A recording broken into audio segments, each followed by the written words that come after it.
Assalamualaikum warahmatullahi wabarakatuh. Salam sejahtera untuk kita semua. Hari ini kami dari kelompok 2 ingin mempresentasikan mengenai analisis isu kontemporer. Sebelumnya, perkenalkan nama saya Pratiwi AMD, asal instansi Inspektorat Daerah Kabupaten Labuhan Batu. Halo, nama saya Petrus Junaidi Sitorus, asal instansi RSUD Haji Abdul Manan Simatupang Kisaran, Kabupaten Asahan. Halo, saya Pidorista Siregar. Saya berasal dari Puskesmas Pasar Ujung Batu, Kecamatan Sosa, Kabupaten Padang Lawas. Halo, nama saya Peter Walmen, asal instansi RSUD Rantau Prapat, Kabupaten Labuhan Batu. Halo, nama saya Puja Firda Melati. Saya berasal dari instansi Puskesmas Kepayang Barat, Kabupaten Asahan. Hari ini kami akan membahas mengenai analisis isu kontemporer. Ada 3 hal yang akan kami bahas pada saat ini. Yang pertama, revolusi industri 4.0, yang kedua, penyalahgunaan narkoba, dan yang ketiga, terorisme. Yang pertama, revolusi industri 4.0. Berdasarkan literatur yang kita miliki, kita memahami bahwa sebelum revolusi industri 4.0, ada beberapa tahapan-tahapan dari revolusi industri. Yang pertama, industri 1.0, di mana tenaga manusia dan hewan digantikan dengan tenaga mesin. Industri 2.0, di mana terjadinya penggunaan mesin secara massal. Pabrik-pabrik dibuat sehingga terjadinya massal production atau produksi secara massal. Yang ketiga, industri 3.0, di mana terjadinya otomasi, komputer, dan elektronik. Di sini, tahapan-tahapan yang sebelumnya dilakukan dengan sesuatu yang lebih sulit, saat ini dilakukan dengan otomatis menggunakan komputer. Yang keempat, yaitu industri 4.0.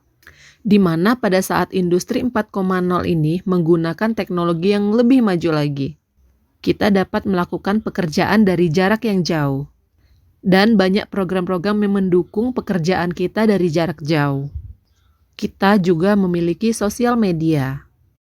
Di industri 4.0 terdapat teknologi-teknologi yang telah berkembang. Yang pertama, cloud computing. Yang kedua, cyber security. Yang ketiga, robotik. Yang keempat, horizontal and vertical integration. Yang selanjutnya adalah augmented reality, additive manufacturing, simulation, Internet of the Things, dan big data. Semua ini mempengaruhi aktivitas manusia dalam kesehariannya. Apakah masa depan akan digantikan oleh mesin dan manusia tersisihkan? Belum tentu.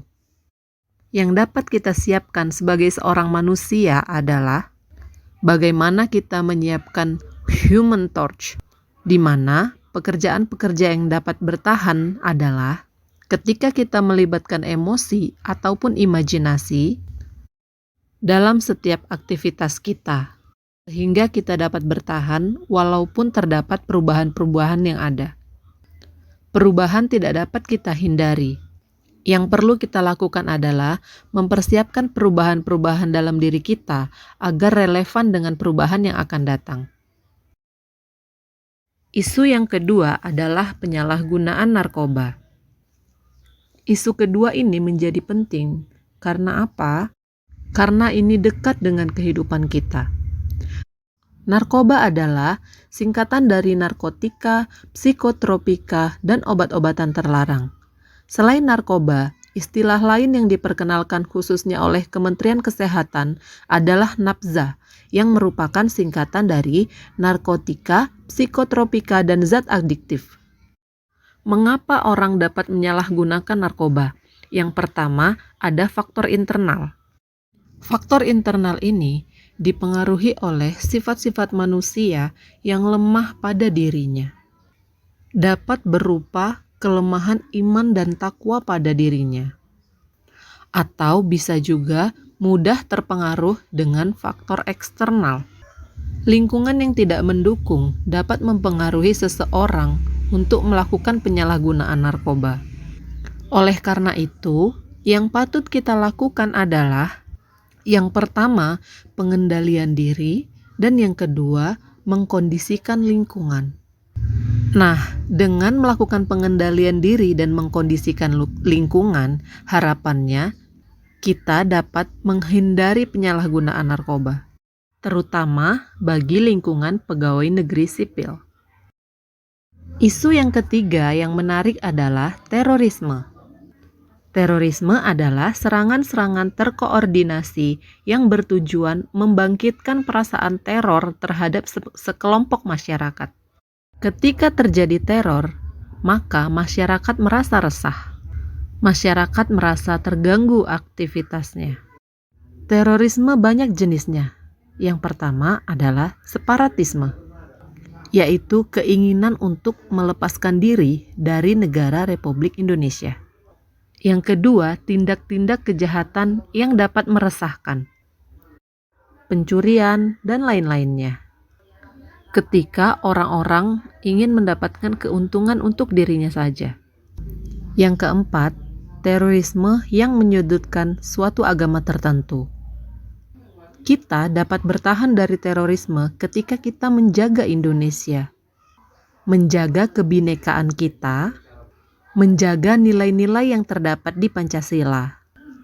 Demikianlah tugas kelompok kami dari kelompok 2. Terima kasih.